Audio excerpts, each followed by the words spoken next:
Salam əziz tələbələr, hər vaxtınız xeyir olsun, xoş gördük hər birinizi. Yenə 15 sualın izahı ilə qarşınızdayım.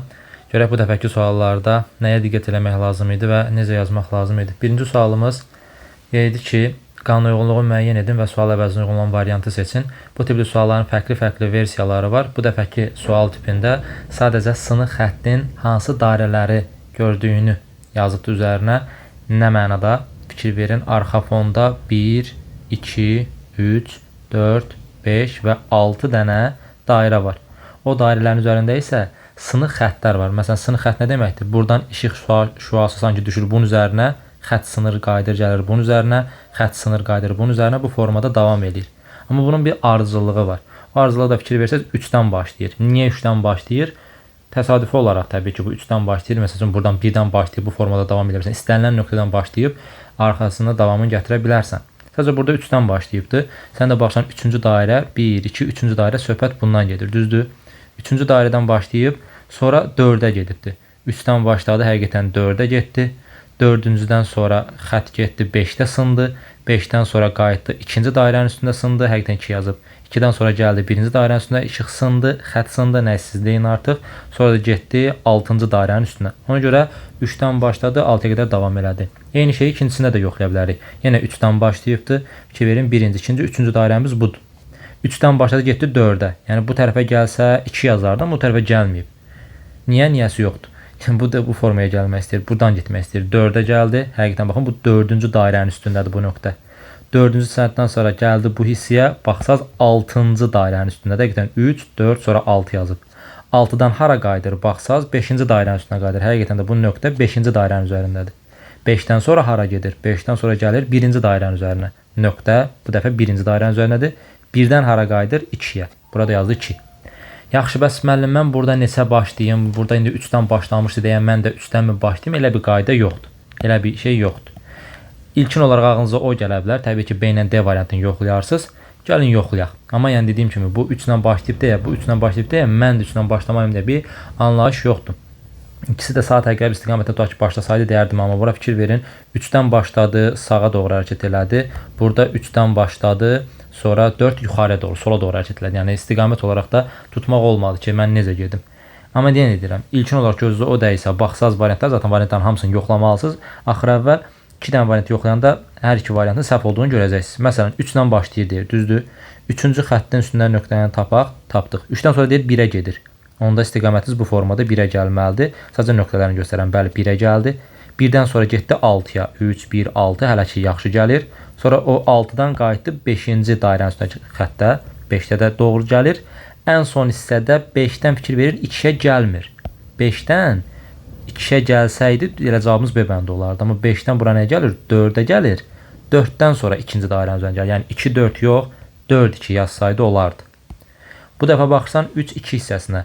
3-dən başladım, gəlirəm indi 2-ci dairəyə. Bu dəfə 1 belə getdi, indi istiqaməti dəyişir, bu tərəfdən davam edir. 3-dən gəldi 2-yə, 2-dən həqiqətən gəldi 4-ə, 3, 2, 4. 4 dediyim, yəni 4-cü dairənin üzərindədir artıq, yəqin bunu dərk elədiniz. Sonra 4-dən gəlir 5-ci dairənin üzərinə, bu da doğrudur. Yenə ən sonuncuda problem yaranır. Bu 5-dən 6-ya getib. Bura nə yazıb? 1 yazıbdır. Əgər 6, 1 yazsaydı, həqiqətən 5-dən 6-ya, 6-dan da 1-ə deyib doğru götürərdim. Amma indi doğru götürə bilmirəm. Fikir verdiniz? Yəni 3 ilə başlaması şərt deyil. Sadəcə hansı doğrusa onu götürəcəksən. Burada yenə də bütün variantları yoxlamaq məcburiyyətinə qaldığımıza görə yoxlayacağıq. Məsələn, A bəndində 4-dən başlayır. 4-cü nöqtəmiz, dairəmiz sayıcıdır, budur. 4-dən başlayıb sonra 5-ə getsin deyir. 4-dən başladı, 5-ə getdi. 5-dən sonra 6-ya getsin deyir. Düz gedir hələ ki. 6-dan qayıtsın 1-ə. Burada düz gəldi, amma 1-dən sonra 2-yə getmir. 3-ə gedir. Fikir verin. 1-dən sonra, bax bu hissədə ikinci bu dairə idi. Onun üstünə gəlsəydi doğru olardı. Amma gəlməyib deyə, baxıram hara gəlib. 3 ən sonda 2-yə gəlib. 3-2 olsaydı doğru olardı. Bu da səhvdir. Variantımız bizi yordu o tərəf. Son olaraq ikisi qaldı. Deməli 4-dən başlayıram. 4 buradır. 4-dən sonra deyir 2-yə get, gəldim 2-yə. 2-dən sonra 3-ə get, gəldim 3-ə. 3-dən sonra 1-ə get, həqiqətən gəlir 1-ə. 1-dən sonra 6-ya get deyir, həqiqətən 6-ya gəlir. 6-dan da 5-ə get deyir, həqiqətən 6-dan da 5-ə gəlir. Doğru cavabımız oldu. Hansı variant? C variant. Yəni sınıq xəttlər 4, 2, 3, 1, 6 və 5-ci dairələrin üzərində davamlı olaraq gəlir deyə cavabımız olur C variantı. Gəldik ikinci suala. İkinci sualın şərtini başa düşsəydik, çətin sual deyildi. Amma şərtini başa düşməyəndə biraz çətin fiqur sözünü oxudum. Çətin misal kimi görsənə bilər. Böyük fiqur 3 kongruent fiqura bölünsə deyir. Onlardan birinin üzərində digərinə nisbətən daha çox sayda xırda fiqurlar düşər. Əksər tələbənin problemi bu sualın şərtini başa düşməməkdə ola bilər. Kongruent fiqurların nə olduğunu yazır içəridə, mötərizədə ki, fiqurlardan biri sürüşdürməklə, fırlatmaqla və ya güzgü əks etdirməklə digərini çevirə bilirsə, onlara kongruent fiqurlar deyilir. Bizə lazımdır ki, biz bunu 3 bərabər parçaya, 3 bərabər hissəyə, 3 bərabər fiqura, nə deyirsə deyin artıq, bölək. O da şəkli biraz baxıb analiz eləmək lazımdır. Xətti necə çəksəm, necə bölsəm burada 3 dənə eyni fiqur alaram deyə. Onu da bu hissədəki çıxıntını görürsünüz, üçbucaq. O üçbucaq məsələsinə görə elə buradan da belə bir xətt çəkməliyəm ki, nə olsun, o fiqur tamamlanmış olsun. Fikir verirsiniz, bir dənə də bura gətirib xətt çəksəm, olar burada 3 dənə, bax bu fiqurdan. Hansı? Qırmızı ilə çəkirəm, bax. Bu və bu. Fikir verin diqqətlə. Biri buradadır həmin fiqurun, biri buradadır həmin fiqurun, biri də buradadır. Qoy xəttləri ləğv edeyim buradan, daha yaxşı görün deyə. Deməli, burada nə var? 3 dənə bax bu fiqurdan var. Bu fiqurlar bir-birindən həqiqətən kongruentdirmi? Bəli. Ya sürüşdürsəm, ya fırlatsam, ya güzgə əks eləsəm, indi burada güzgəsi yoxdur. Fırlatsan, sürüşdürsən, həqiqətən də bu fiqurlar bir-birini alarsan. Yəni bu 3 dənə fiqurumuz bir-birinin tam oxşarıdır. Bir-birinin oxşarıdırsa, bizdə şərtdən nə istəyirdi? Deyir, bu 3 bölgüdən sonra, 3 kongruent fiqura böləndən sonra hansısa hissədə daha çox fiqur qalır. Bu hansılardır? Mən də baxıram ki, daha çox fiqur qalan bax bu hissədədir. 3 dənə fiqur var. Bunun içərisində 3 dənə fiqur, bunun içərisində 2 dənə fiqur, bunun içərisində 2 dənə fiqur var. 3 dənə fiqur olan çoxdur deyə digərlərinə nisbətən daha çox sayda xırda fiqurlar düşər. Bu fiqurları seçin deyir. Bu fiqur 4-dədir, bu fiqur 6-dadır, bu fiqur isə 3-dədir. 3, 4, 6 çox olan hissədə deyə cavabımız olur. Nə? C variantı çox maraqlı suallardan biridir. Çətin sual deyil. Şərti qavramaq biraz çətin ola bilərdi sizin üçün. Onun da izahını vermiş oldum. Daha bir maraqlı sual, 3-cü sual. Aydında və lətifədə eyni ölçülü düzbucaqlı vərəq var. Aydında və lətifədə eyni ölçülü, yəni ikisində də eyni ölçüyə malik düzbucaqlı vərəqlər var. Onların hər bir düzbucaqlını 2 bərabər düzbucaqlıya ayırdılar. Aydında alınan düzbucaqların perimetrləri cəmi 28, lətifədə alınan düzbucaqların perimetrləri cəmsi 32-yə bərabər oldu. Əgər bunlar 2 hissəyə bölübsə, ikisində də eyni şey yazır da, ölçüləri. Birinə A yazırsan, birinə B yazırsan, yəni enə uzunluğa AB olaraq. İkisi də eyni ölçü olduğuna görə ikisinə də AB-ni yazdım. Fərqli hərf yazmaq olmaz. Bundan sonra ikisi də bərabər olmağına baxmayaraq, biri böləndən sonra perimetri 28 aldı, biri böləndən sonra bərabər hissəyə bölünür. Fikir verin, 2 bərabər düzbucaqlıya ayırdılar. İşimiz asanlaşdan zaten odur.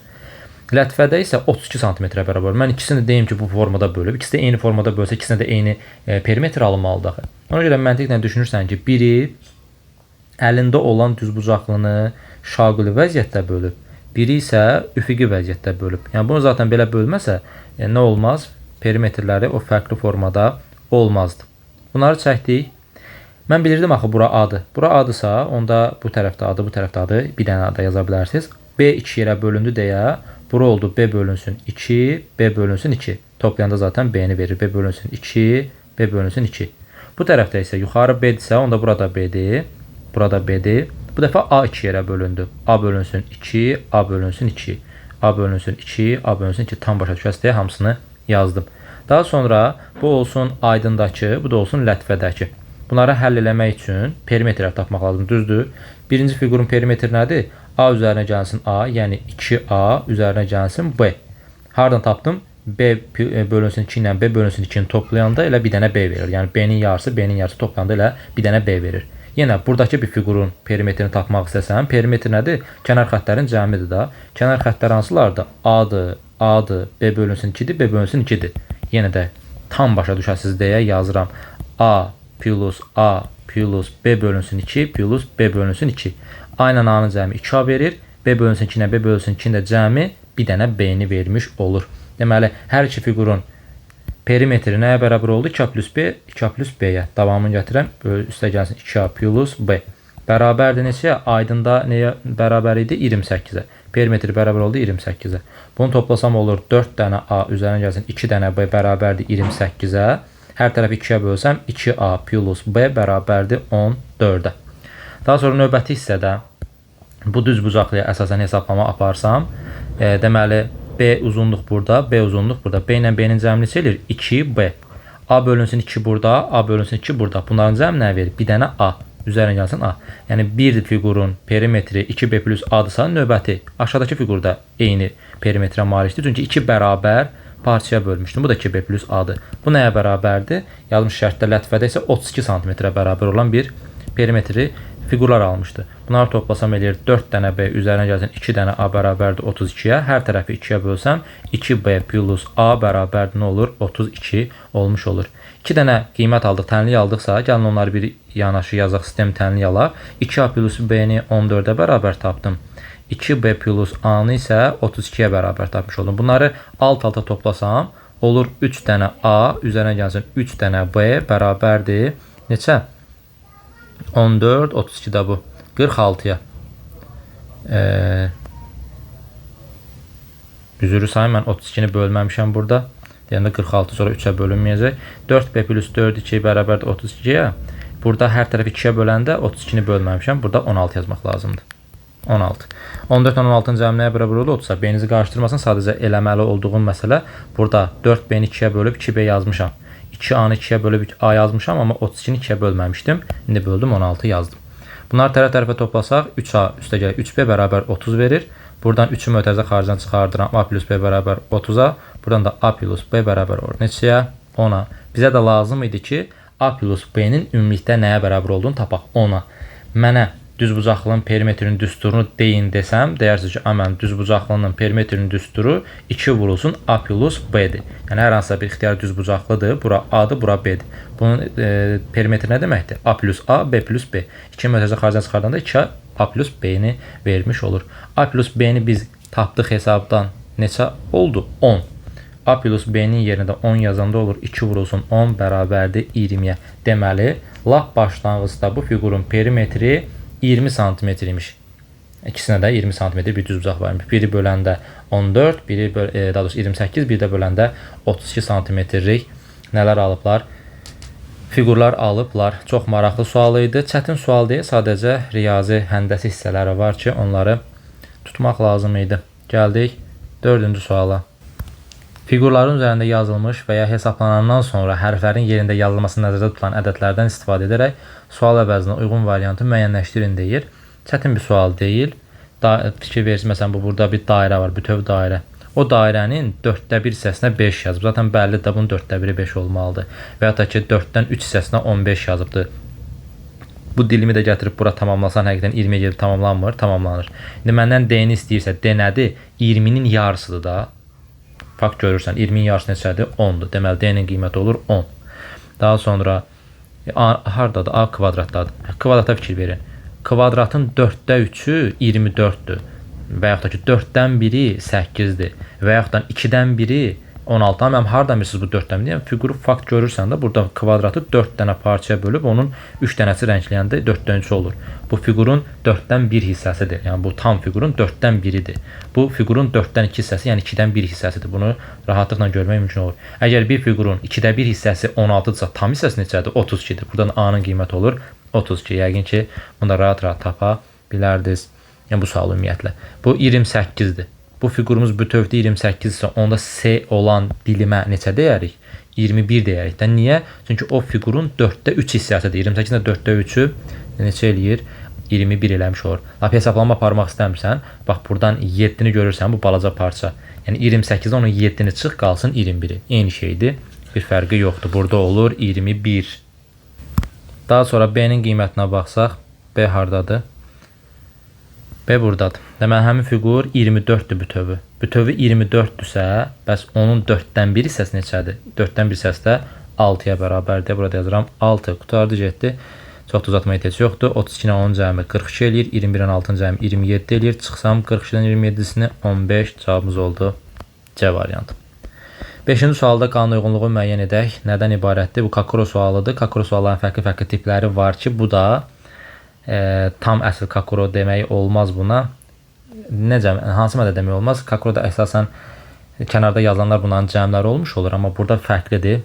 həmin o cəmlər daxildə verilibdir. Belə deyək, kalkulus tipli bir sualdır deyək.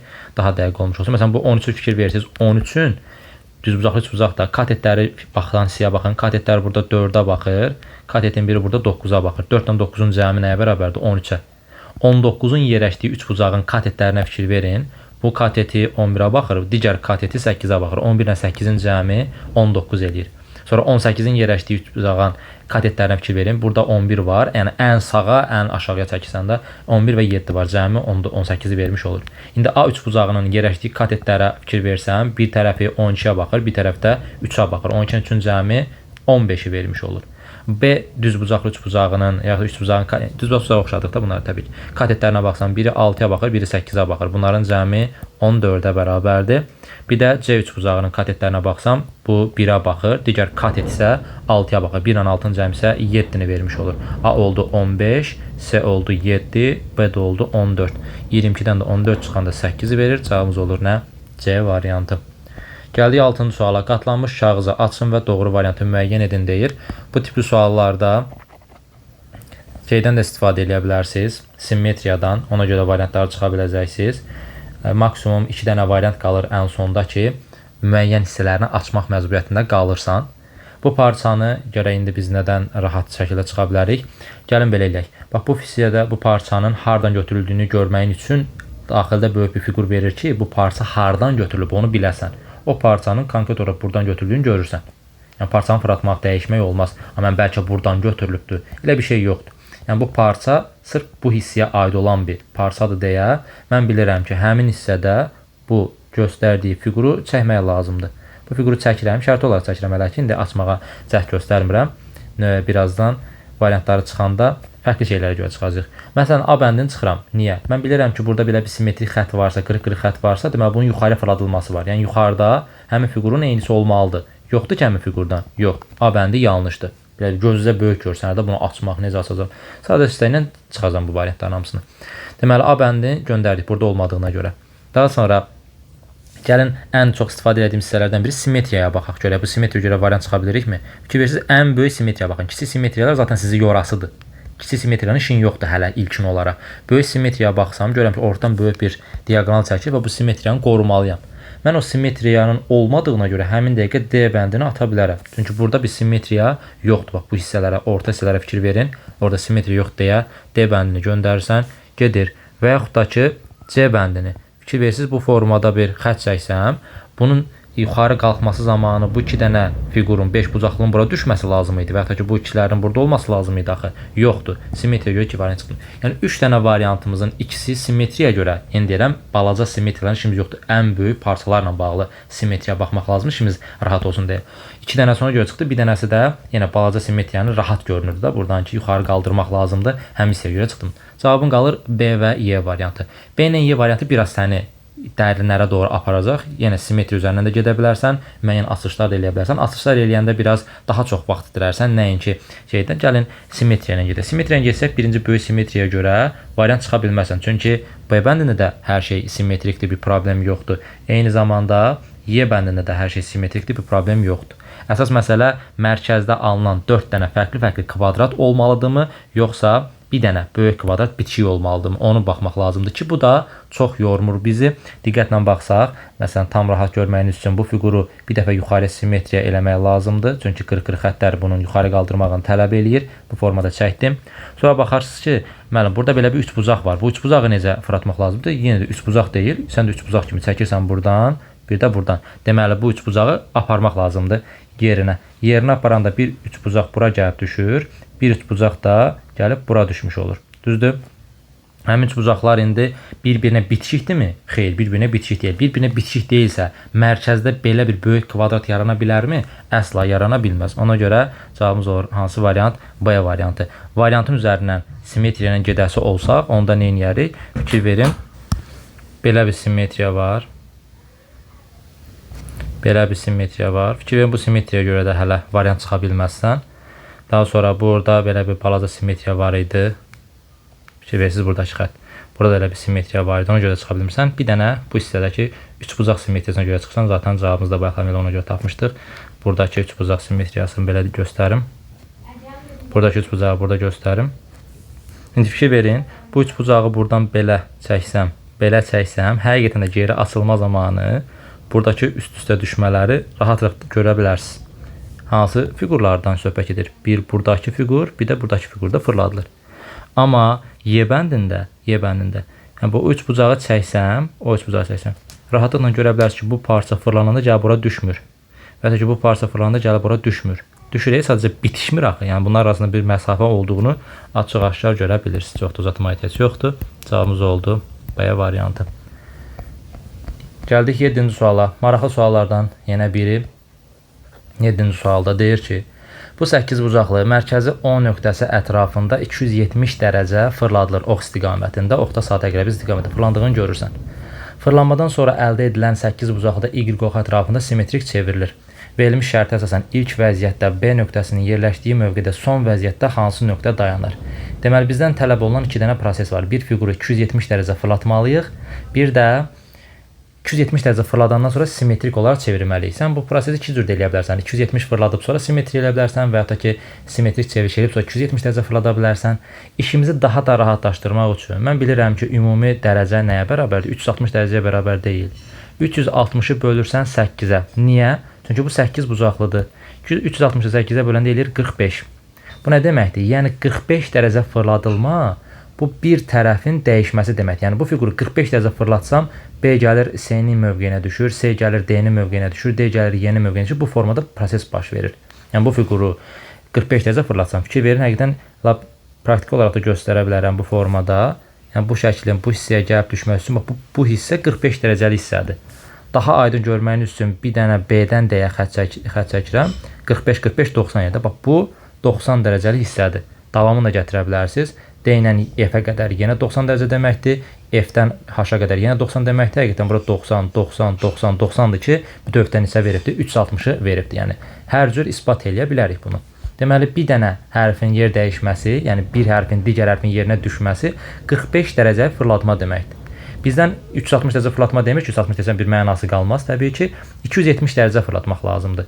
Mən 270 dərəcəni bölürəm 45-ə, edir neçə? 6. 240, 30-da 270. Bəli, 6. Bu nə deməkdir? Yəni, mən 270 dərəcə fırladılma əldə eləmək istəyirəmsə, bu fiqurun addımlarını 6 addım dəyişməlidir. Yəni, hərflərin hamısı 6 addım yerini dəyişməlidir. Mənə digər hərflər maraqlı deyil, oturun bir-bir onları yazın. Mənə maraqlı olan B-nin yerinə nə düşəcək? B-nin yerinə düşəcək hərfi tapmaq üçün məntiqlə hərəkət edər. İrəli gedərsən, yoxsa geri gedərsən? Geri gedərsən də. Amma müəllim, niyə geri gedirəm ki? Sən B-dən geri gedirsən ki, 270 dərəcə qabağa fırladanda həmin mövqe gəlib çıxsın da ora. Ona görə geri gedirsən. Deməli, biz nə edirik? B-dən 6 addım geri gedirik. B-dən 1, 2, 3, 4, 5, 6 addım geri gedəndə burada hansı hərfi görürəm? D hərfini görürəm. İndi gəlin elə normal olaraq 270 dərəcə fırlanmanı özün tutarsan da. D-dən 45 fırlandı bura, 90 bura, 135, 180, 225, sonra da gəldi nəyə? 270 dərəcə çatmış oldu mu? Oldu. Həqiqətən 6 dəfə fırladılandan sonra B-nin mövqeyinə gəlib hansı hərf düşmüş olur? D hərfi düşmüş olur. Necə tapdıq? Gördünüz burada. 368-ə bölməklə, sonra 270-i 45-ə bölməklə buradan tapılan 6 dəfə fırlatmaq lazımdır. Geriyə getdim və D-ni tapmış oldum. İndi bizdən sonraki mərhələdə Y ox ətrafında simmetrik. Y ox ətrafı budur da, düzdür? Ya sol sağa keçir, sağda sola keçmiş olur. Fərqi yoxdur. Fırlatmaq lazımdır. Yəni, sanki bunu kitab vərəqi kimi fırladırsan. Ya geridən əvvələ, ya da əvvəldən geriyə. Y oxdan simmetrik çevirmək lazımdır. Bunun çevrilməsini tapmaq üçün C-nin də mövqeyinə nə düşüb, onu tapmaq lazımdır. Çünki simmetrik çevirəndə o D-nin yerinə C-nin yerindəki hərf düşmüş olacaq. Axı, orada C öz-özünə qalmamışdı. C qala bilməzdi orada. 270 dərəcə fırlanma zamanı C də gedir. Sadəcə mənə B hərfi lazım idi deyə sadəcə onun üzərinə fokuslanmışdım. İndi C hərfi də lazımdır deyə C-nin 270 dərəcə fırlanması zamanı onun yerinə hansı hərf düşür, onu tapmaq istəyirəm. Yəni də nə edirəm? C-dən 6 addım geriyə gedirəm. 1, 2, 3, 4, 5, 6 addım geridə Y hərfi var. 6 addım geridə Y hərfi varsa bu nə deməkdir? Yəni 270 dərəcə saat əqrəbi istiqamətdə fiqur fırlananda 6 dəfə fırlana gəlir, Y düşür, nəyin yerinə? C-nin yerinə düşmüş olur. Deməli, bir tərəfdə D düşdü, bir dəfə Y düşdü. İndi bu dəfə yenə deyirəm, digər hərflərə ehtiyacımız yoxdur, yazmırıq. Y ox ətrafında fırladılma deyəndə D-nin gəlib Y-nin yerinə düşməsi, Y-nin gəlib D-nin yerinə düşməsi baş verir və bizdən də soruşurdu ki, ilkin vəziyyətdə B nöqtəsinin yerləşdiyi mövqedə son vəziyyətdə hansı nöqtə dayanar? Deməli, bu formada soldan sağa və ya ki, sağdan sola çevirə bilərsən, eyni şeydir. Təzə fırladıb elə bir sanki öz yerinə yapışdırırsan. Yapışdırmaya da bilərsən. Fiquru fırladandan sonra ilkin görsənən fiqurda B mövqeyinə hansı hərf düşmüş olur? Y hərfi düşmüş olur. Cavabımız olur hansı variant? Y variant. Yəni bu fiquru çevirsəm, yenə bir dənə 8 bucaqlı çəkmək məcburiyyətindəyəm. 8 bucaqlını çəkəndə 90 daha doğrusu simmetriya çevriləndən sonra Y gəlib düşür bu hissəyə. Yəni güzgü əksi kimi eləyə bilərsiniz zaten. Y də köhnə B-nin mövqeyində idi. Elə bizdən də soruşur ki, əvvəlki B-nin yerinə hansı hərf düşür bu proseslərdən sonra? Bir dəfə 270 fırlatdıq, bir dəfə də güzgü əksindən Y ətrafına simmetrik çevirdik. Cavabımız oldu Y bəndindəki Y. Gəldik 8-ci suala. Qanuna uyğunluğu müəyyən edin və sual əvəzinə olan variant seçin deyir. Çətin bir sual deyil. Kvadratın işi 10-a vurmaqdır. 2, 4-ü 10-a vursam 40, 40-ı 10-a vursam 400. Bu romun da hissəsi funksiyası toplamaqdır. 2 ilə toplayıram, 402. Yəni 1-ə vurmaqda deyə bilərsiniz. Burada 1050 alıb. Niyə? Çünki 1-i 10-a vururam 10, 10-u 10-a vururam 100, 100-ü 10-a vururam 1000, 5-i 10-a vururam 50, toplayıram 1050 eləyir. İndi 6-nı vursam 10-a 60, 10-a vursam 600, 10-a vursam 6000 eləyər. 4-ü 10-a vursam 40, 10-a vursam 400 eləyər. 5-i 10-a vursam 50, 3-ü 10-a vursam 30 eləyər. 50, bir də 30. Bunları cəmləsəm 6480 eləmiş olar. Cavabımız olar C variantı. 9-cu sual asan sual deyildi. Qanuna uyğunluğu müəyyən edib doğru variant seçmək lazımdır. Asan sual olmasa da ortada qiymətlərin bu qədər böyük olmasından istiqaməti götürmək olardı. Həmişə demişik, yadda saxlayın, qiymətlər o qədər böyüyə gedib çıxa bilməz. Çox nadirən olur, düzdür. Bəzi məqamlarda olur, amma bu qədər böyük qiymətləri görəndə qiymətlərin parçalanmasına diqqət eləmək lazımdır.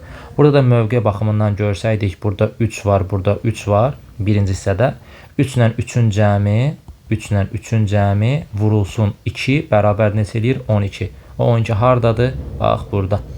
Birinci rəqəmlərdən işimdir. Hələ ikinci rəqəmlərə baxmıram. 2 ilə 2-ni toplayıb 2-yə vururam. Neçə eləyir? 8. Baxın, burada da o 8. 5 ilə 5-i toplayıram. 10 eləyir. Vururam 2-yə 20. Həqiqətən 20. Bax, burada gizlənib. Digərini yoxlamıram artıq. 1 ilə 1-in cəmi. 1 ilə 1-in cəmi 2-dir. 2-yə vururam eləyir neçə? 4. Deməli, qiymətimizin sonu 4 rəqəmindən bitməlidir. Bəs ikinci rəqəmlərə nə baş verir? 4 ilə 4-ün cəmi 8 eləyir. Amma 8 ilə 8-in cəmi 32 eləmir. Onda fərqli üsulundan yanaşaq. 4 dəfə 4-ün 16 eləyir. 16-nı 2-yə bölürəm 8. 8 dəfə 8-in 64 eləyir. 2-yə bölürəm 32. 6 dəfə 6 36, 2-yə böldüm 18. 4 dəfə 4-ün 16, 2-yə böldüm 8. Hər şey ödədi. Son olaraq misalımızın həllində 8 dəfə 8-in 64, 2-yə də böləndə 32 eləmiş olur. Burada da yazdıq 32. Yəni B bəndi 324. Gəldik 10-cu suala. 10-cu sualda bilirik ki, buranın birinci hərfinlə buranın birinci hərfi birləşir. Buranın birinci hərfini yaradır. Şifrələr mövzusuna aid bir sual tipidir. Bir də diqqətli olun ki, saymağa başlayanda 1, 2, 3, 4 bu formada gedir. Bir də buradan maili olaraq aşağıya 1, 2, 3, 4 denir. Yəni buranı da 1, 2, 3, 4, 5 eləyə bilməzsən. Bu aşağıdan yuxarıya, bu da yuxarıdan aşağıya doğru birdən də başlayaraq sıralanmış olur. 1, 2, 3, 4. Bir-bir yazmağa ehtiyac duyursa yaza bilərsiniz, amma mən məsləhət görmürəm. Elə birbaşa başlayın misalın həllindən. Buranın birinci hərfi U-dur, buranın birinci hərfi G-dir. Mənə lazımdır U hərfindən G hərfinin toplanması. Gəl burada bax da hansıdır? G hərfi burada axırıncı hərfdir. Çünki birdən başladım bu formada saydım. Elə burada da axıra gələndə U hərfi axırıncı hərfdir. Deməli, axırıncı hərflərin toplanması U ilə G bizə hansı hərfi verir? Axırıncı hərf olan Q hərfini verir. Deməli, U ilə G-nin cəmi bizə Q-nü verdi. Bizim sözümüz Q ilə başlayacaq. Onda A bəndini çıxırsan, C bəndini çıxırsan. Sonra da məntiqi addım atırsan ki, Q, A, T, L, A, Q, A, T, L, A, Q, A, T, L, A. Hamısında eyni gəldi. Mən niyə yoxlayım ki onları? Mənə lazım neçənci hərfi yoxlamaq? 1, 2, 3, 4, 5, 6-cı hərfi yoxlamaq lazımdır ki, T-nı mı verəcək, yoxsa N hərflərini verəcək, onu yoxlayırıq. 6-cı hərf. Baxın, 1, 2, 3, 4, 5, 6-cı hərfdir. Bəli. İndi 6-cı hərf mövqələrinə baxaq görək, hələ nə var burada 6-cı hərf mövqələrində? 1, 2, 3, 4, 5, 6. 6-cı hərfdə burada D var. Yuxarıdan aşağı saysam 1, 2, 3, 4, 5, 6. Burada da hansı hərf var? D hərfi var. Bizə lazımdır D plus D nəyi verir? D plus D-nin nəyə verdiyini tapmaq üçünsə yuxarıda nümunə vermişdi. Gəlik baxırıq. Burada D hərfi 1, 2, 3, 4, 5-cidir. Həqiqətən buradan da 5-ə baxsaq D olmalıdır. Başqa variantımız yoxdur. 1, 2, 3, 4, 5. Bəli. 5-ci hərflər. D ilə D-nin cəmi, yəni 5-ci hərflərin cəmi 5-ci hərfi verəcək də. Sayırsan 5-ci hərfimiz hansı hərfdir? N hərfidir. 5-ci hərfimiz N hərfi olduğuna görə 5-ci hərfimiz N hərfi olduğu deyərsən, yəni D ilə D-nin cəmi N-i verdi. D ilə D-nin cəmi N olduğuna görə burada 6-cı hərf mövqeyinə nə düşmüş oldu? N düşmüş oldu. Onda D bəndini göndərirsən, gedir. Cavabın qarı 2 dənə variantda. Fikir versiniz, qatılan qədər bu hissəyə qədər eyni idi. 1, 2, 3, 4, 5, 6. Bizə lazımdır 7-ci hərfi yoxlamaq. 7-ci hərf bizə M mi verir, yoxsa A mı verir? Onu tapmaq lazımdır. 7-ci hərfi sayırsan, 1, 2, 3, 4, 5, 6, 7-ci hərf burada P-dir. 1, 2, 3, 4, 5, 6, 7-ci hərf burada M-dir. Mənə lazımdır P ilə M cəmi hansı hərfi verir? Gəlir sayırıq buradan. 1, 2, 3, 4, 5, 6-cı hərfdir. P, 6-cı hərfdir M. P ilə M-in cəmi bizə 6-cı hərfi verməlidir. Düzdür? 1, 2, 3, 4, 5, 6-cı hərf M hərfidir. Deməli, P ilə M-in cəmi bizdə M hərfini verirdi. P ilə M-in cəmi M hərfini verirsə, Y bəndini silirsən, burada qalır hansı variant? B variantı. Qutardı, getdi. Gəldik 11-ci suala. 11-ci sualda qanun nədən ibarət? 4 dənə fiqurun mərkəzə qatlamaq lazımdır. Qatlayandan sonra vahid bir fiqur alınır. O fiquru variantlardan seçməliyik. Bizim üçün daha rahat görsənən, daha asan olan nədirsə, ora fokuslanıb variantlarımızı silə-silə gəldə bilərik. Və yaxud da ki, bacarırsansa bu fiqurların hamısını rahat şəkildə yerləşdirməyi onda çək edə bilərsən. O sənin artıq seçimdən asılıdır. Mən variantdan gedəcəm çünki daha sürətli olduğunu düşünürəm. Sizə də məsləhət görürəm. Məsələn, mən ən rahat görə bilərəm bax bu fiquru. Niyə bitişik olduğuna görə? Mən bilirəm ki, bax bu fiqur yuxarıya fırladılanda bura belə bir üçbucaq gəlib düşəcək. Yəni o tərəfə bitişikdirsə bu fırlananda oradan qopası deyil ki, eyni formada gedib qalacaqdır orada. Yəni orada elə bir üçbucaq varsa, A bəndinin niyə burası boş olsun ki, deyib silirsən. B bəndinin burası niyə boş olsun ki, deyib silirsən. 3 dənə variantın qaldı, ikisi getdi. Daha sonra variant olaraq nəyə baxa bilərik? Hətta A ilə B bəndini buradakı hissənin tam olaraq dairə tamamlanmamasından da görə bilərik. Çünki bu fiqur buradan, bu fiqurda fırlananda gəlib burada bir bütöv dairə əmələ gətirmiş olurdu. Daha sonra nəyə baxa bilərik? Məsələn, fikir verin variantlar arasındakı fərqə. Burada belə bir balaca xətt var C bəndində, amma D bəndində yoxdur. Y bəndində, D bəndində daha doğrusu bitişikdir, Y bəndində yoxdur. Mən o balaca parçanın harda olduğunu görürəm, düzdür? Bu fiqur, bu parça daha doğrusu fırlanma zamanı gəlib düşür həmin hissəyə. Ya da o xəttlər beyninizi qarışdıra bilər. Ondan sonra üçbucaqlarla gedim ki, verin D bəndində üçbucaqlar ayrıdır. C ilə Y-də isə bitişikdir. Gəlin görək bitişik olmalı, yoxsa ayrı olmalıdır. Mən bu fiquru da yuxarıdan aşağı eləyəndə aradakı məsafə ilə bu üçbucaq qədər olduğuna görə mən bilirəm ki, orada bitişik, niyə sildim? Bitişik bir üçbucaq əmələ gətirmiş olacaq. Amma mən nə bilim onlar bitişik deyirsənsə, fikir verin, bunlar arasında məsafə çoxdur. Əgər mən silin bunu daha rahat görün, fikir verin, burada xəttlə bunun arasında sadəcə bu qədər məsafə görürəmsə, deməli fırladılma zamanı da yenə o qədər məsafə qalmalıdır. Amma fikir verin, fırladılma zamanı D bəndindəki kimi düşünsəm, görün bu qədər məsafə eləyir. Ora 2 dənə həmin bu boyda üçbucaq yerləşmiş olardı. Yəni açıq aydın görsənir ki, onlar o qədər məsafə ilə deyil. Yəni, cavabımız ona görə D bəndi olmur. Fiqurlar fırlanma zamanı dediyim kimi burada nə olur? Üçbucaq gəlib bura bitişmiş olur. Buradan da tapmış olduq həmin hissəni. İndi C ilə Y variantı arasında qaldıq. Bayaqlar xəttin üzərindən niyə getmədim? Çünki burada xəttin bitişik olub, yoxsa belə ayrı olduğunu aid edə bilməyəcəkdiniz. Amma indi xəttin olub olmaması məsələsi var. Onu tuta bilərsiniz ki, olacaq yoxsa olmayacaq. C ilə Y arasında da 2 dənə fərq var əslində. İkisində də göstərə bilərik, ikisindən də cavabı tapa bilərik. Amma bu xəttin olub olmaması daha rahat versiyadır ki, cavabımız olur hansı variant? C variantı. Niyə? Ən azından bilirəm ki, bu xətt fırlanacaq, yuxarıda belə bir hissə gətirəcək əmələ. Bu da fırlanacaq, gəlib aşağıda belə bir xətt əmələ gətirəcək. Düzdür? Yəni bunların bitişmiş versiyası olsa belə, bu yuxarıda bu balaca xətt verməklə birini ixtisar eləyib sanki. Yəni bir xətt yuxarı çıxardıbdır. Ona görə Y bəndi olmur. Hətta D bəndini də bayaqlam yoxlasaydınız, yenə də bu xəttin balaca olmasına görə çıxa bilərdiniz. Çünki bu elə zaten 2 dənə balaca xətt uzunluğundadır da, bu xəttin sanki özünü çəkib.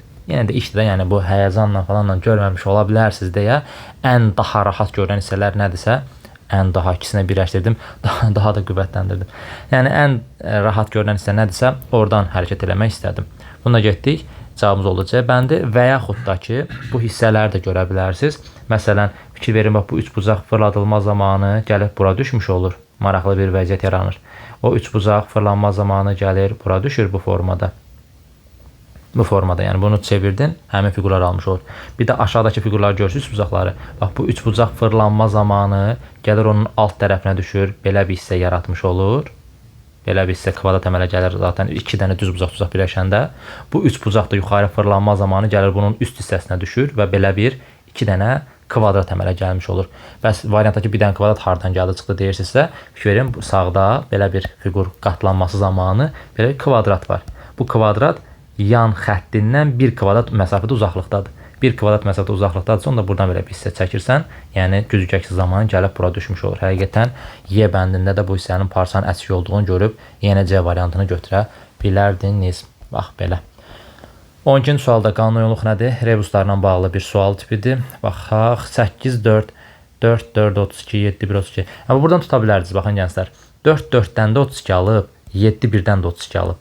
Yəni buradan 4 ilə 4-ün cəminin də 8, 7 ilə 1-in də cəminin 8 olduğunu bildiyinə görə oradan düşünməlisən ki, burada 8 vurulsun 4 vəziyyətini yaratmalıyam. Necə yaradaram? Elə 4 ilə 4-ü toplayaram eləyər 8, vuraram onun yarısına.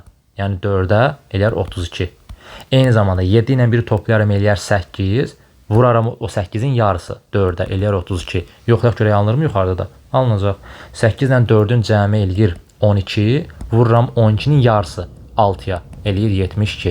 Bizə lazımdır 5 ilə 1-in cəmi eləyir 6, vururam 6-nın yarısına, yəni 3-ə. Bərabər neçə eləyir? 18. Cavabımız oldu nə? A variantı. Deməli, burada verilən rəqəmləri toplamaq lazımdır. Topladım. Sonra vurmaq lazımdır həmin rəqəmin yarısına. 6-nın yarısı 3 idi deyə 6-nı 3-ə vurdum, elədi 18. Gəldik 13-cü suala. 13-cü sualda maraqlı suallardan biridir. Diqqətlə baxmaq lazım idi. Diqqət tələb edən suallardandır. Ki, nə idi bunun məntiqi? Yuxarıda verilən hər bir fiqurun aşağıda eynisi verilib. Sadəcə qaranın yerinə ağ, ağın yerinə də qara rəng. Yəni bunları üst-üstə qoysam bütöv qara bir düz bucaqlı əmələ gəlir də deyə bilərik. Fikir verin. 1, 2, 3 dənə ağ, 1, 2, 3 dənə qara. Bir dənə qara, bir dənə ağ. Bir dənə qara, bir dənə ağ, bir dənə ağ, bir dənə qara. Yəni bu fiqurun gətirib bu fiqurun üzərinə qoysam bütöv qara bir düz bucaqlı alınır, belə deyək.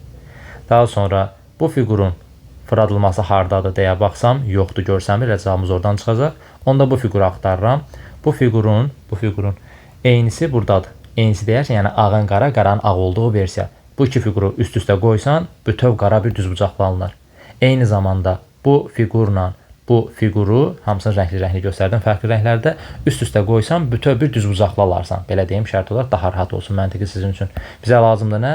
Bu qalan, yerdə qalan fiqurun tam əks rəngləri, zidd rəngləri lazımdır. O da hansı variantdadır? B bəndini yazıqla işarə edim. A bəndindədir. 2 dənə ağ, 2 dənə qara deyil. 2 dənə qara, 2 dənə ağ, zaten bir dənə variantımız da var. O da A variantda. Yuxarısı qara deyə ağ oldu, aşağısı ağ deyə burada da qara olmuş oldu. Yəni bu iki fiquru üst-üstə qoysan, yenə də deyirəm, bütöv bir qara düzbucaqlı almış olarsan. Gəldik 14-cü suala. Kürəciklər eyni vaxtda göstərilən, buna da maraqlı sual deyəcəm, deyəcəm, nə oldu? Bütün suallara maraqlı deyirsə, həqiqətən hamısı bir-birindən dəyərli və maraqlı suallar idi. Kürəciklər eyni vaxtda göstərilən istiqamətdə eyni sürətlə hərəkətə başlayır. İştiriklərlə əlaqəli xəttə çatan kimi mütləq elastik toqquşma baş verir və onlar həmin sürətlə geri qayıdırlar. Bu hal növbəti toqquşmalarda da təkrarlanır. Qonşu xəttlər arasındakı yolu kürəciklər 1 saniyə ərzində gedirlər. Hərəkətə başlayan neçə saniyə sonra bütün kürəciklərin mərkəzləri eyni vaxtda ikinci dəfə 3-cü xəttin üstündə olacaqdır. Biraz şərt qarışıq gəlmiş ola bilər sizə. Lorel dilindən izah edeyim sizə. Bizə demək istəyir ki, burada gördüyünüz bu dairələr toplardır. O toplar yuxarıdan aşağıya ox istiqaməti zaten göstərir, buraxırlar və mərkəzi nöqtəsi var da. Hər dəfə növbəti xəttə gedənə qədər 1 saniyə vaxt gedir. Məsələn, topun mərkəzi nöqtəsi 1 xəttin üzərindədir. Topun mərkəzi 2 xəttin üstünə gələnə qədər, ikinci xəttin üstünə gələnə 1 saniyə keçir. Bura gələnə qədər yenə 1 saniyə keçir. Bura yenə 1 saniyə, bura qədər 1 saniyə, yenə bura 1 saniyə, 1 saniyə dəyir və yenə də eyni şeylə qayıdır. Yəni sürət dəyişmədiyinə görə, sanki burada belə bir mexanizm qurublar, bu top düşür aşağıya, qalxır yuxarı, düşür, qalxır, düşür, qalxır, düşür, qalxır. Bu formada bir hərəkət trayektoriyası var. Eyni şey burada aiddir, eyni şey burada aiddir. Fikir verirsiniz, sadəcə biri daha uzun gedir, biri daha qısa, bir də onlara nisbətən yenə daha qısa məsafə getmiş olur və getdikcə də dəyir və qayıdır. Bizdən tələb olunan nədir? Bunların saniyələrini yazmaq. Məsələn, bu 0-cı saniyədə, birinci xəttin üstündədir, düzdür, 0-cı saniyədə. 1 saniyə sonra buradadır. Biraz buradan yazdım çünki uzun gedəcək. 1 saniyə sonra buradadır, 2 saniyə sonra buradadır, 3-cü saniyədə burada, 4-cü saniyədə burada, 5-ci saniyədə burada, 6-cı saniyədə burada. Bəzi tələbə gətirib bura 7-ci saniyə yazır. Yaxşı, sən bu mərkəzi bura götürdünsə, nə olacaq? Top gəl bu xətti keçir, gedir. Elə bir şey olur? Yox. Yəni 7-ci saniyə artıq keçmək olmaz. Niyə? Çünki 6-cı saniyədə bir dəfə göstərəcəm, bunu da artıq dəfələrlə çəkməyəcəm hər dəfəsində. Yəni 6-cı saniyədə topun vəziyyəti belə olur. Yəni dəydi artıq aşağıdakı xəttə, yenə qayıdır öz mövqeyinə. 7-ci saniyədə burada olur, 8-ci saniyədə burada olur. Mərkəzdən söhbət gedir. Ha, burada olur deyəndə əmələn orada nə olur? Topun mərkəzi olur. 9-cu saniyədə topun mərkəzi burada olur. 10-cu saniyədə burada olur. 11-ci saniyədə burada olur. 12-ci saniyədə gəlir bura. Dəyir divara. Çünki mərkəz burada olanda artıq divara dəyir də. Bunun bu tərəfdə var axı. 12-ci saniyədə burada olur. Dəydi divara, qayıdır geriyə. 13-cü saniyədə buradadır. 14-cü saniyədə 15, 16, 17, 18. Bu formada davam edirsən. Dəyir, qayıdır. 19, 20, 21, 22, 23, 24. Dəyir, qayıdır. Bu formada davamını gətirə bilərsən, amma ehtiyac yoxdur. 5 dənəsini yazandan sonra bir ardıcıllıq da çıxır oraya, rahat görəsən deyə yaza da bilərsən onu. Məsələn, yazım mən 24, dəyib qayıdır 25, 26, 27, 28, 29, 30 dəyir qayıdır, artıq yazmıram. Fikir verin. Yuxarı birinci fiqurumuz 12, 24, 36, 48 bu formada gedəcək. Əgər böyük qiymətlər olarsa davamını gətirə bilərsən. İkinci xəttin üzərində baxın. 10 artır, 2 artır. 10 artır, 2 artır. Elə bir ardıcıllıq var. Üçüncü xəttin üzərində 6 artır, 4 artır. Daha doğrusu 8 artır, 4 artır. 8 artır, 4 artır. Davamını istəsə gətirə bilərsən. Sonra 4-cü xəttə baxın. 6, 6, 6, 6 artır. 5-ci xəttin üzərindəki rəqəmlərə baxsan 4, 8, 4, 8 artır. Daha sonra 5-ci, 6-cı xəttin üzərinə baxsan 2 artır, 10 artır. 2 artır, 10 artır. Axırıncı xəttin üzərinə baxsan 12, 12 art-arta gedir. Yəni birinci xəttə də 12, 12 idi, axırıncı xəttə də 12, 12 art-arta gedir. Dediyimin məğzi canı odur ki, daha böyük qiymətlər verə bilər. İşte burada kiçik qiymətlər olmasa, onu da ehtiyac duyarsan. Məsələn, fikir verirsiniz 44 verib. İndi bizə lazım olsa 44-ə getmək üçün bir-bir yazmayacağım. Sırf elə 3-cü xəttin üzərinə baxacağam. Orada bir ardıcıllıq tutmuşam çünki. Başlayırıq digər topla davam eləməyə. İkinci topumuzda yenə 1 saniyə sonra topun mərkəzi buradadır. 2 saniyə sonra burada 3, 4, 5. Bir də izah verirəm deyə bu qədər detallı yazıram, amma yəni siz özünüz işləyəndə bu qədər belə vaxt itirməyəcəksiniz, daha sürətli yazacaqsınız.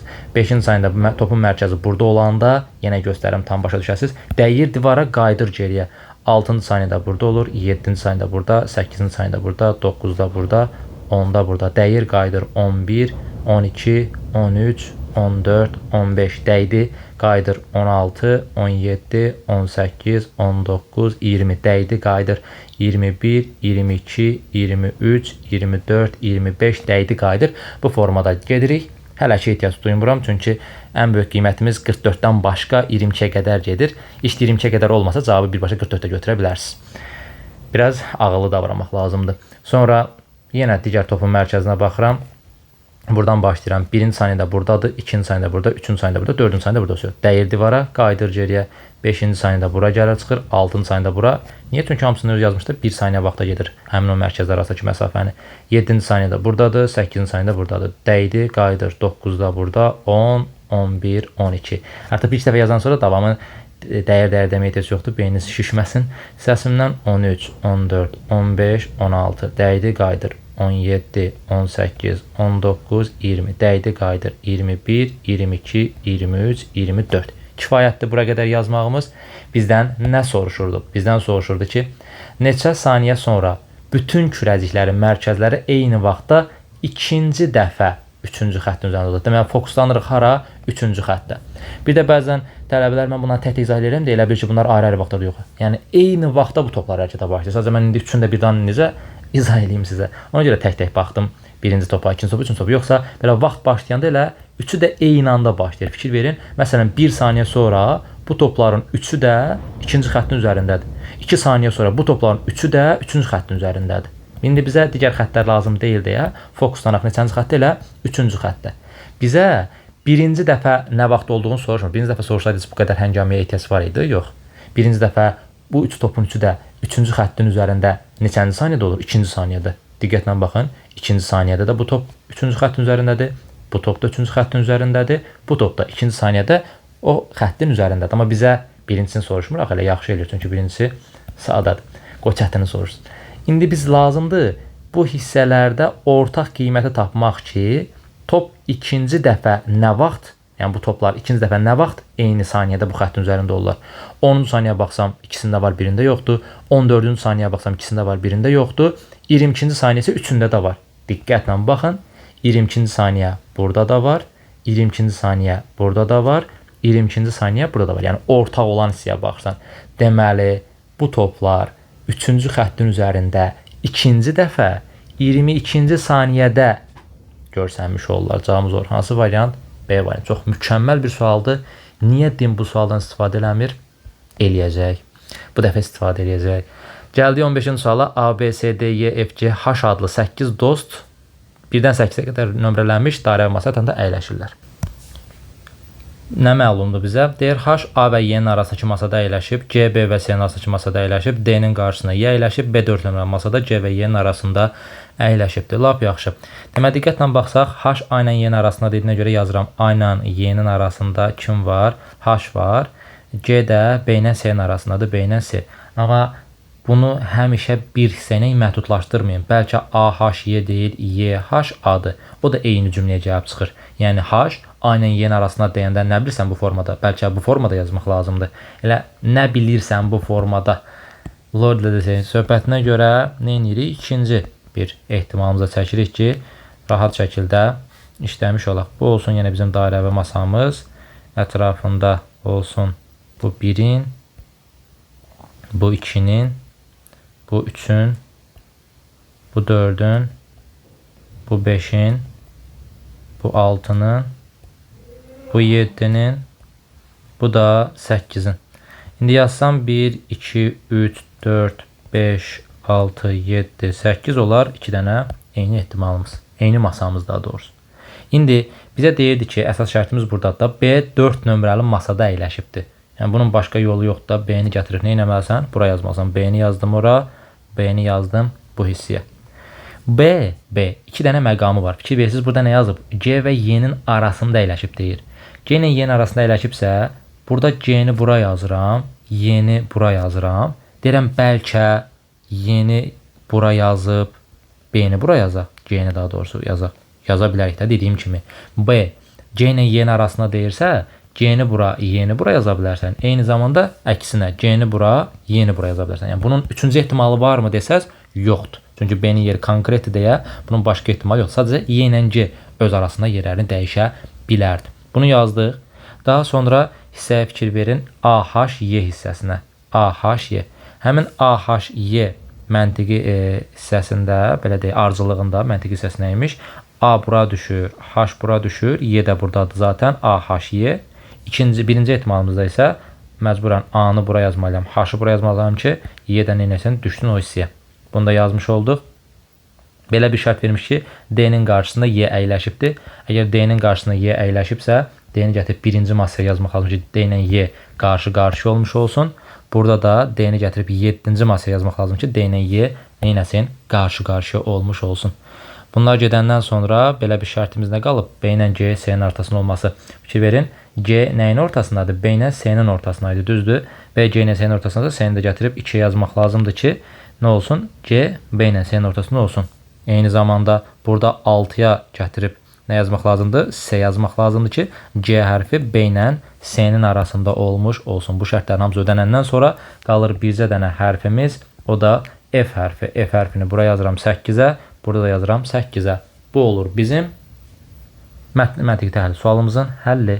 Neçə nəfərin yeri dəqiq məlumdur?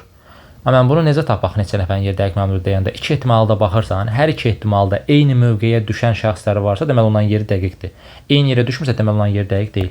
Fikrin birinci masada D oturub, burada A oturub. Bu dəqiq deyil. İkinci masada C var, H var. Olmaz. Üçüncü masada C var, Y var. Olmaz. Dördüncü masada B var. 4-cü masada B var. Deməli bu birinci dəqiq olan hissəmizdir. 5-ci masalarda C var, Y var, olmaz. 6-cı masada H var, C var, olmaz. 7-ci masada D var, A var, olmaz. Amma 8-ci masada burada da F var, burada da F var. Deməli hər iki ehtimalda sadəcə F ilə B-nin mövqeləri eyni rəqəmlərdədir. Zaten 4-ü bilirdik, özü vermişdi.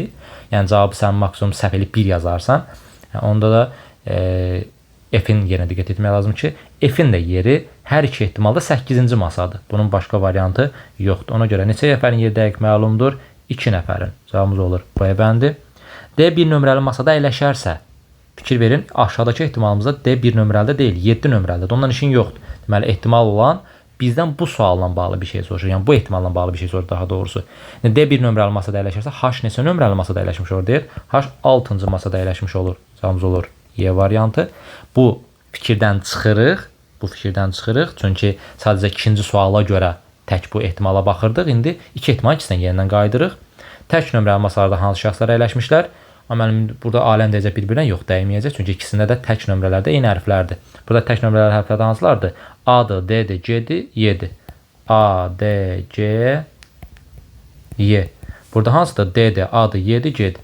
D-dir, A-dır, Y-dir, C-dir. Eyni hərflər deyil, eyni hərflərdir. Yəni 1, 3, 5, 7-ci mövqelərə baxsaz, eyni hərflərdir. Sadəcə fərqli rəqəmlərdə ola bilər. Amma bizə konkret olaraq 1-də, 3-də, 5-də, 7-də kim var demir ki, tək nömrəli mövqelərdə hansı şəxslər oturub onu soruşurdu. Biz də tapdıq ki, A, D, Y, C olmalıdır. Cavabımız var. Hansı variant? C variantı. Bax belə. Bu da növbəti 15 plus 2-dən də burada artıq deyə bilərik. Sualın izahı. Növbəti izahlarda görüşmək ümidi ilə özünüzə yaxşı baxın. Sağ olun. Hələlik.